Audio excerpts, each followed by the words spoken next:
하나님 말씀 사도행전 18장에 있는 말씀입니다. 사도행전 18장 1절에서 11절 제가 봉독합니다. 사도행전 18장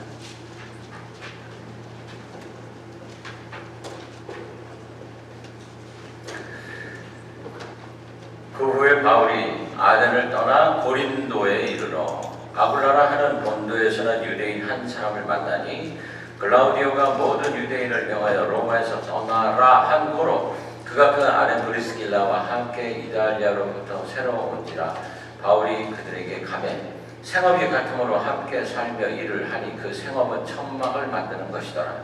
안식일마다 바울이 회당에서 강론하고 유대인들과 헬라인을 권면하니라. 실라와 디모데가 마케도냐로부터 내려오매 바울이 하나님의 말씀에 붙잡혀 유대인들에게 예수는 그리스도라 밝히 증언하니 그들이 대적하여 비방하거늘 바울이 옷을 털면서 이르되 너희 피가 너희 머리로 돌아갈 것이요 나는 깨끗하니라. 이후에는 이방인에게로 가리라 하고 거기서 옮겨 하나님을 경외하는 디도 유스도라 하는 사람의 집에 들어가니 그 집은 회당 옆이라. 또 회당장 그리스도가 온 집안과 더불어 주를 믿으며 수많은 고린도 사람도 듣고 믿어 세례를 받더라. 밤에 주께서 환상 가운데 바울에게 말씀하시되 두려워하지 말며 침묵하지 말고 말하라. 내가 너와 함께 있음에 어떤 사람도 너를 대적하여 해롭게 할 자가 없을 것이니 이는 이 성중에 내 백성이 많음이라 하시더라. 1년 6개월을 머물며 그들 가운데서 하나님의 말씀을 가르치니라. 아멘. 여러분 오늘 제가 제목을 주님은 지금도 도울 사람을 찾습니다. 이렇게 한번 정해봤습니다. 주님이 지금도 사람을 찾고 계십니다. 나를 도와줄 사람이 누가 있을까? 그러면서 주님이 사람을 찾습니다. 주님이 이 땅에 오신 목적이 이 모든 인간들을 하나님의 말씀으로 구원받게 하시는 것. 이것이 바로 주님의 목적인데 주님 혼자 하실 수가 없어요. 이 일을. 그래서 주님이 제일 먼저 12명의 제자를 만드십니다. 그리고는 그 12명이 이제 또 제자를 만들어가게 하십니다. 그 중에 이제 바울도 껴있는 것이죠. 이렇게 주님은 사람을 통해 사람을 찾고 또 사람을 통해 사람을 찾고 그렇게 지금까지 해오셨습니다. 바울이 한꺼번에 많은 사람을 좋은 사람을 찾은 것은 아닙니다. 오늘도 말씀 중에 보면은 권면하고 전도하고 많이 했어요. 이 헬라 사람들, 유대인들. 그런데 욕을 먹습니다. 안 믿겠다 그럽니다. 너무너무 힘든 전도 활동을 지금 하고 있는 겁니다. 그런데 하나님이 뭐라고 하시냐면 이 성에는 나의 사람들이 많다. 이렇게 말씀을 하십니다. 참 좋은 위로의 말씀이세요. 근데 지금 당장 내 눈앞에 나의 사람이, 주님의 사람이 보이는 거예요? 안 보입니다. 보이진 않습니다. 그런데 있다 그럽니다. 자, 그래서 찾아다닙니다. 여러분 세상 사람들도 사람을 찾습니다. 어떤 사람 찾을까 여러분? 세상 사람들 중에서 사람을 찾을 때는 똑똑한 사람을 찾습니다. 머리 좋은 사람을 찾습니다. 머리 좋은 사람은 IQ가 좋으면 되고 또 실력 있는 사람을 찾습니다. 서울대학 나오고 하버드대학 나오고 뭐 옥스퍼드 나오고 스탠퍼드 나오고 이런 사람들을 찾으면 되죠.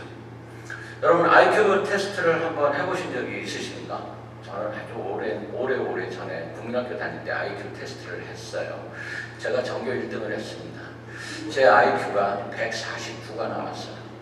그래서 와 선생님이 부르더라고요. 너 이거 뭐 보고 했냐? 아니 처음 하는 건데. 근데 149가 나와가지고 깜짝 놀랐어요. 지금도 제 국민학교 생활기록부에 보면은 IQ 149 이렇게 적혀 있어요. 근데 그게 참 저는 재밌었어요. 기호 맞추기 하는 거예요. 퍼즐 맞추기, 또 언어 능력 테스트 이런 거 하는 겁니다. 여러분들 스스로 얼마나 머리가 좋은지 제가 한번 테스트를 한번 해보려고 합니다.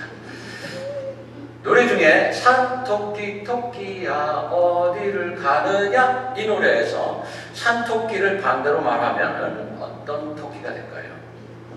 귀토산 그러면 IQ 30, 집토끼 그러면 IQ 60, 죽은 토끼 그러면 80, 바다토끼 그러면 100입니다. 근데 산토끼를 판토끼 샀으니까 판토끼 그러면 IQ 150. 그런데 알칼리 토끼 이러는 사람이 있네. 알칼리 토끼 여자 IQ 200이에요. 지금 알칼리 토끼라고 생각하는 사람 한 사람도 없을 거야 아마. 그렇죠? 이렇게 머리 좋은 것 가지고 사람을 판단한다 그럽니다. 이걸 잘하는 사람들이 서울대 가고 하버드대 가고 그러는 거예요. 근데 이 사람들 졸업하고 사회에 나갔다가 전부 감옥 가네. 지금 조국이가 감옥에 가지 않을까. 서울대 나왔잖아요. 근데 우리가 IQ 가지고 주눅들 필요는 없더라. IQ 가지고 나를 어떻게 판단을 해? 그거 가지고는 안 되니까 다른 걸로 한번 테스트 해봅시다. 해서 만든 게 뭐냐면은 EQ라는 거예요. EQ. Emotional Quotient 그럽니다. 감성이 풍부해야 돼. 감성이 풍부한 게 뭐냐? 감성이 풍부하면은 창작력이 있고, 감성이 풍부해야 낭만적이고, 감성이 풍부해야 뭐 그 공상도 할 수 있고 그렇다는 거예요. 그래서 한번 또 테스트를 한번 해봅시다. EQ 테스트. 여러분 앞에 성냥갑이 한 통이 있습니다. 이 성냥갑을 가지고 무언가를 만들어라 그랬어요. 그랬을 때 여러분 지금부터 머릿속에 생각을 해보세요. 나는 뭘 만들 수 있을까? 내가 이걸 가지고 아주 멋있는 아파트를 한번 만들어 보겠다. 그러면은 이분은 창작력이 좋은 거예요. 성냥개비를 이용해서 내가 글씨를 만들어서 한번 읽어볼까? 그러면은 이 사람은 낭만적인 사람이라는 거예요. 아직도 계속 생각해 보세요. 자, 이 성냥개비를 그거 가지고 뭘 만들긴 뭘 만들어 불 붙이는 데 쓰면 되지. 그러면은 실용적인 사람이라는 거예요. 근데 이 성냥개비 모아가지고 내가 로켓을 만들어 볼까? 이건 몽상적이랍니다. 이 중에 어떤 것이 나입니까? 상상력 테스트를 하나를 더 해볼까요? 디즈니 만화 영화 여러분 옛날에 어렸을 때 많이 보셨죠? 두 발로 걷는 쥐가 있습니다. 이 쥐의 이름이 뭐죠? 미키마우스. 두 발로 걷는 개가 있더라고요. 그 개의 이름이 뭐죠? 구비. 두 발로 걷는 오리가 있더라고요. 그 오리 이름은 본래 오리는 발이 두 개밖에 없어요. 근데 도날드 닭이 아니란 말이죠. 자, 이거 가지고 인류를 구원할 수 있을까? 이거 가지고 사람의 생명을 구원할 수 있을까? EQ 가지고 IQ 가지고 안 되더라는 겁니다. 그래서 믿는 사람들이 생각할 때 이거 가지고 안 돼요. 그러면 우리가 다른 거를 한번 개발해 봅시다. 해서 나온 게 뭐냐면 Spiritual Quotient, 영성 지수라는 것입니다. 여러분들은 아마 지금 영성 지수를 모두 가지고 계실 거예요. 영성 지수가 없이는 이 자리에 나와 있을 수가 없습니다. 그런데 영성 지수에도 차별이 있네.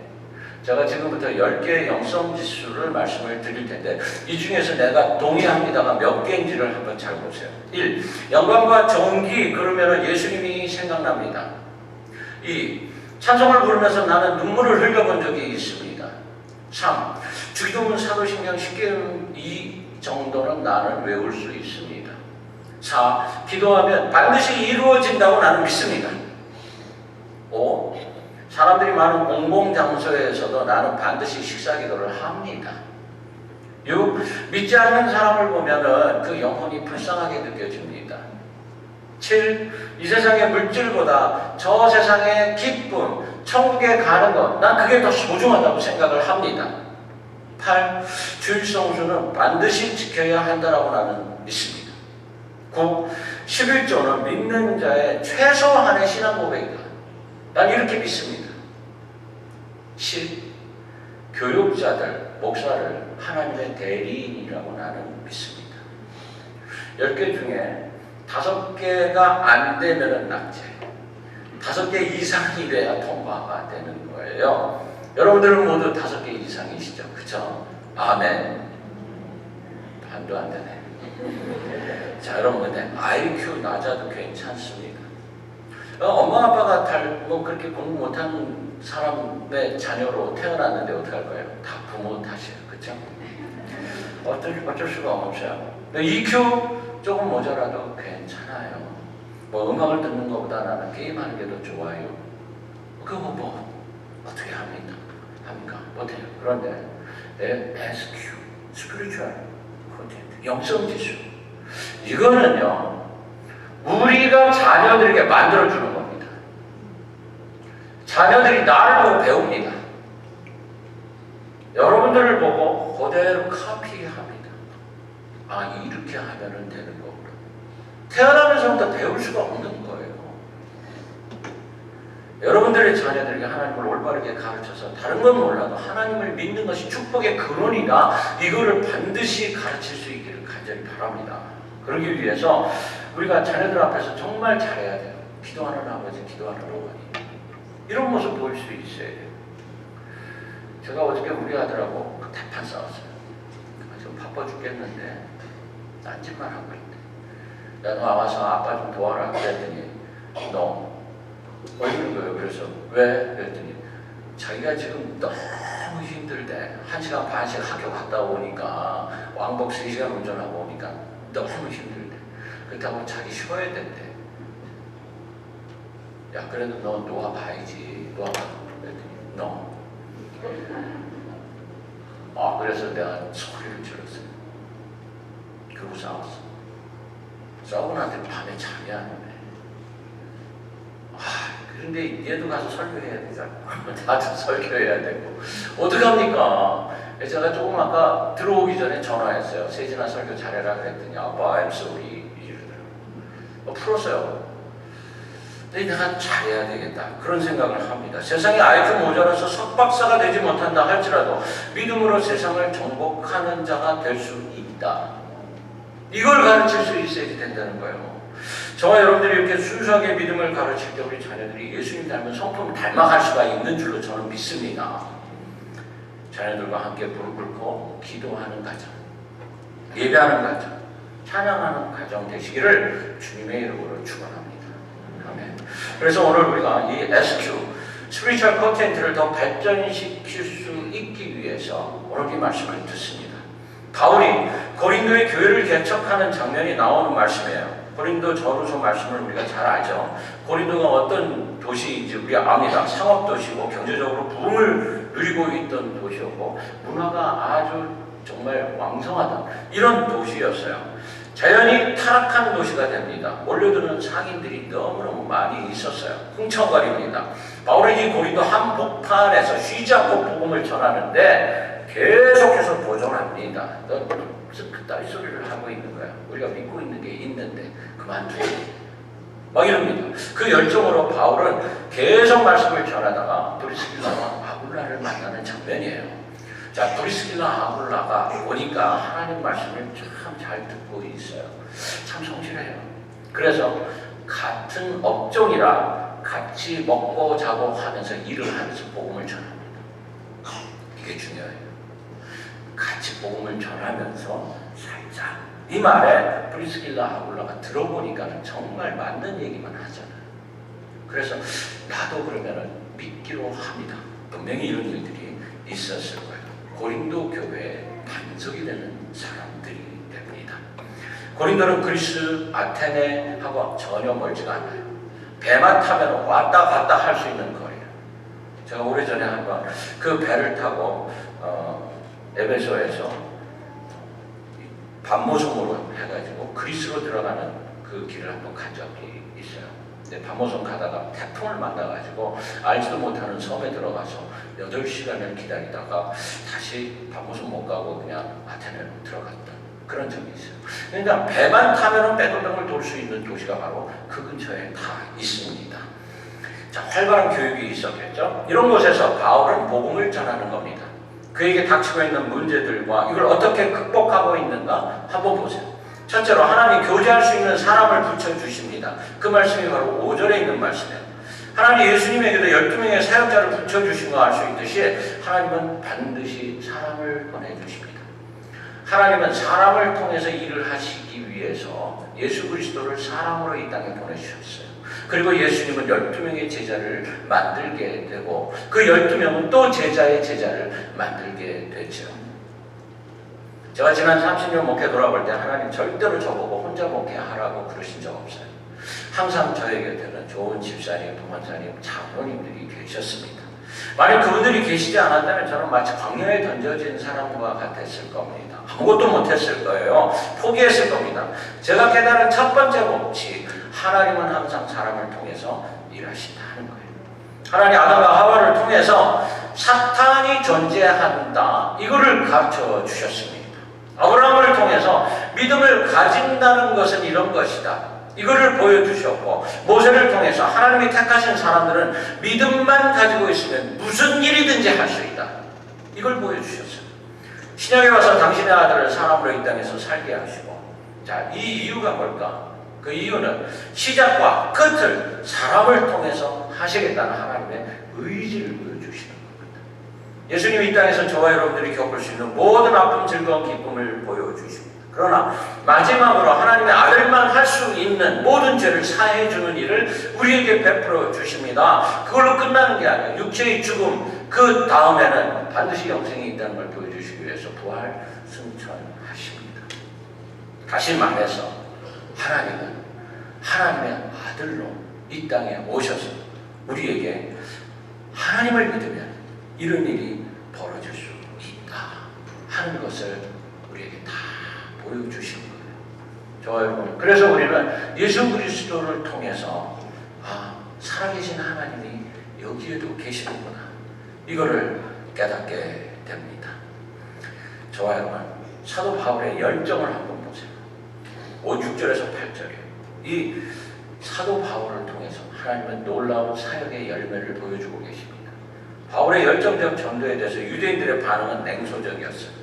세상에서 가장 힘든 것이 사람을 변화시키는 겁니다. 한번 몸에 익히면 사람들 절대 버리지 않습니다. 가장 힘든 게 뭔지 아세요, 여러분? 골프. 이 골프가요, 한번 몸에 익히잖아요. 이거 고치는 게 그렇게 힘들대요. 그렇게 안 된대요. 여러분 보세요. 집에서 직장까지 가는 길이 여러 군데가 있는데 딱 한 길만 다닙니다. 다른 길로 가는 거를 두려워해요. 안 갑니다. 익숙하지 않아서 가고 싶지 않아요. 마켓도 가든 마켓만 갑니다. 신발도 신던 것만 찾고 싶게 돼요. 왜 그러죠? 변화시키는 것이 어렵다는 거예요.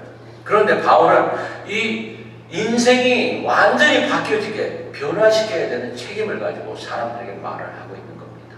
복음을 전하고 있는 거예요. 이 사람들의 종교성을 바꾸겠다고 하는 거예요. 그게 제대로 될까요?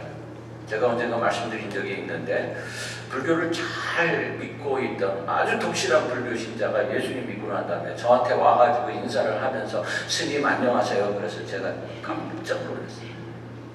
저보고 스님이래. 그러면서 합장하면서 스님 안녕하세요. 얼마나 놀랐던지 몰라요. 변화되지 않는 사람들로 인해 바울은 절망합니다. 그런데 절망하지 않도록 사역의 열매를 보여주십니다. 회당 옆에 있던 로마인 디도 유스도의 집에서 사역한 결과 회당장 그리스도가 온 집으로 더불어 예수님을 믿게 된다 그럽니다. 옆에 있는 사람이 전도를 받는 일이 벌어지네. 그걸 계기로 많은 고린도 사람들이 주께 돌아옵니다. 하나님은 바울이 영적 슬럼프에 빠져 절망하려고 할 때마다 사역의 열매를 보여주십니다. 저와 여러분들에게도 분명히 이런 사역의 열매가 있습니다. 영적 슬럼프에 빠지면 모든 것이 비관적으로 보이고 부정적인 것만 눈에 들어옵니다. 그럴 때 우리는 하나님이 나의 과거에 나에게 베풀어 주셨던 것이 얼마나 많이 있지? 하고 물어볼 수 있어야 돼요. 그리고 뒤를 돌아볼 수 있어야 돼요. 자, 우리 교회도 마찬가지입니다. 사탄이라는 의미는 넘어뜨린다라는 의미를 갖고 있습니다. 여러분들이 믿음 생활을 하다 보면 사탄이 공격을 반드시 합니다. 왜 공격하느냐면 넘어뜨리기 위해서. 영적 지도자와 교회를 흔들어 놓습니다. 사탄은 먼저 개별적인 공격을 하고 그 개별적 공격에서 지는 사람들이 같이 뭉치게 만들어요. 그러면 집단으로 덤빕니다. 이런 일이 벌어져요. 결국 이것이 확산되면 그 교회는 두 쪽으로 갈라집니다. 그리고 난 다음에 어느 틈엔가 흔적도 없이 사라져버립니다. 그럼 사탄이 뭐라 그럴까? 내가 이겼다. 이런단 말이죠. 여러분, 우리가 사탄의 공격을 이길 수 있는 힘은 오직 말씀밖에는 없습니다. 말씀을 의지해야지 된다는 거예요. 매일 말씀 묵상해야지 된다는 거예요. 왜냐하면 말씀이 가는 길을 가르쳐주기 때문에 그렇습니다. 우리가 그 힘으로 사랑하는 자가 되어서 주님의 사자, 주님의 자녀가 된 줄로 믿으시길 바랍니다. 그런 믿음으로 하나님을 바라보면 이미 이루어주신 사역들을 볼 수 있는 눈을 가지게 됩니다. 바울에게만 사역의 열매가 있는 게 아니라 우리에게도 이런 사역의 열매들 얼마든지 있습니다. 세 번째로 주님이 위로를 주십니다. 9절에서 11절. 여러분, 오늘 말씀을 보면 주님이 환상 가운데 나타나셔서 친히 바울을 격려하는 장면이 나옵니다. 주님 말씀의 요지는 주님이 함께 하겠다는 거예요. 확신을 가지라는 것입니다. 두 번째는 비전을 가지라 그럽니다. 그 비전 내용이 뭡니까? 이 성에 내 백성이 많다. 바울의 눈에 백성이 보입니까? 안 보입니다. 그럼에도 불구하고 그 백성을 찾아 나갈 수 있도록 말씀을 주시는 거예요. 비전이 보입니다. 하나님이 많다고 그러시는데, 그래서 고린도 교회가 부흥하는 놀라운 역사가 일어납니다. 저와 여러분들의 눈에 이 비전이 보일 수 있기를 간절히 바랍니다. 주님께서 우리에게 말씀하세요. 이 지역, 사우스베이 지역에 내 사람이 많다. 할렐루야. 우리는 그 사람들을 찾아 나가서 그 사람들을 전도해서 그리고 교회를 만들어서 그 교회가 또 사역을 잘 할 수 있는 교회가 될 수 있도록 해야 합니다. 우린 그런 책임을 가지고 있습니다. 말씀대로라면 세상에는 하나님 백성 많이 있습니다. 그 하나님의 백성들은 아직도 하나님을 알지 못하고 살고 있을 수도 있습니다. 그들을 향해서 우리가 손을 뻗을 수 있어야지 된다는 거예요. 우리가 알 수 없는 것은 하나님이 그를 구원하실 것인가 아닌가예요. 우리 그거 모릅니다. 우린 다만 말씀을 전할 것입니다. 우리에게 주어진 소명, 무조건 그물을 던지는 것입니다. 그물에 잡힐 고기 하나님이 선택하십니다. 베드로에게 갈릴리 바다에서 그물을 던져라 했을 때 그 갈릴리 바다에 고기가 153마리밖에 없었을까요? 천만에 셀 수 없이 많이 있었어요. 그런데 그 그물에 153마리밖에 안 거칩니다.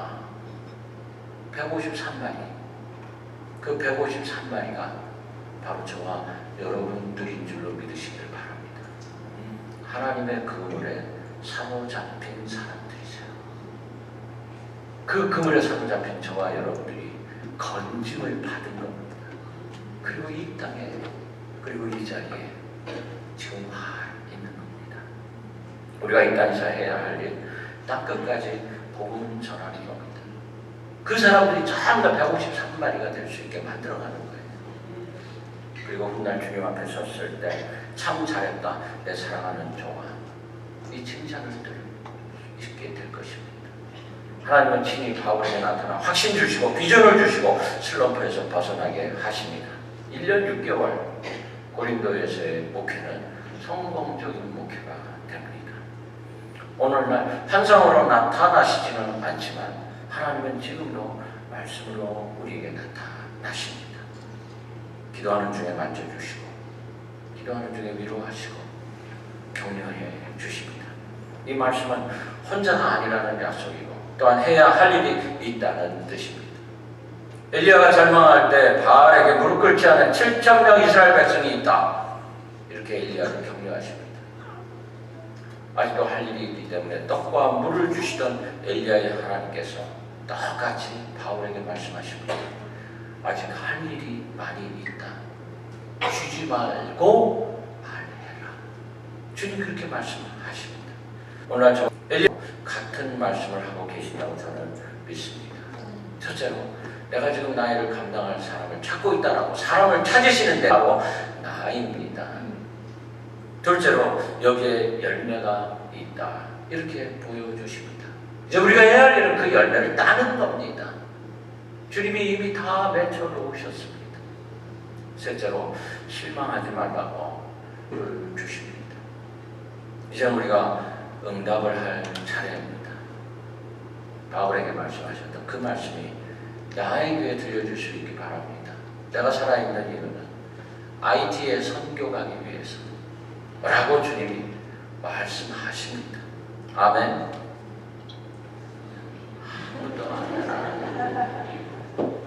아니 어떻게 우리 고건사님만 가냐고. 우리 고민석 권사님하고 황혜원 권사님 두 분밖에 없네 지금.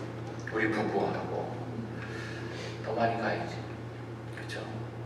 바울이 들은 음성 나도 똑같이 듣고 바울이 걸어간 길을 나도 달려가겠습니다. 이렇게 결단하는 저와 여러분들이 되시기를 주의 이름으로 축원합니다.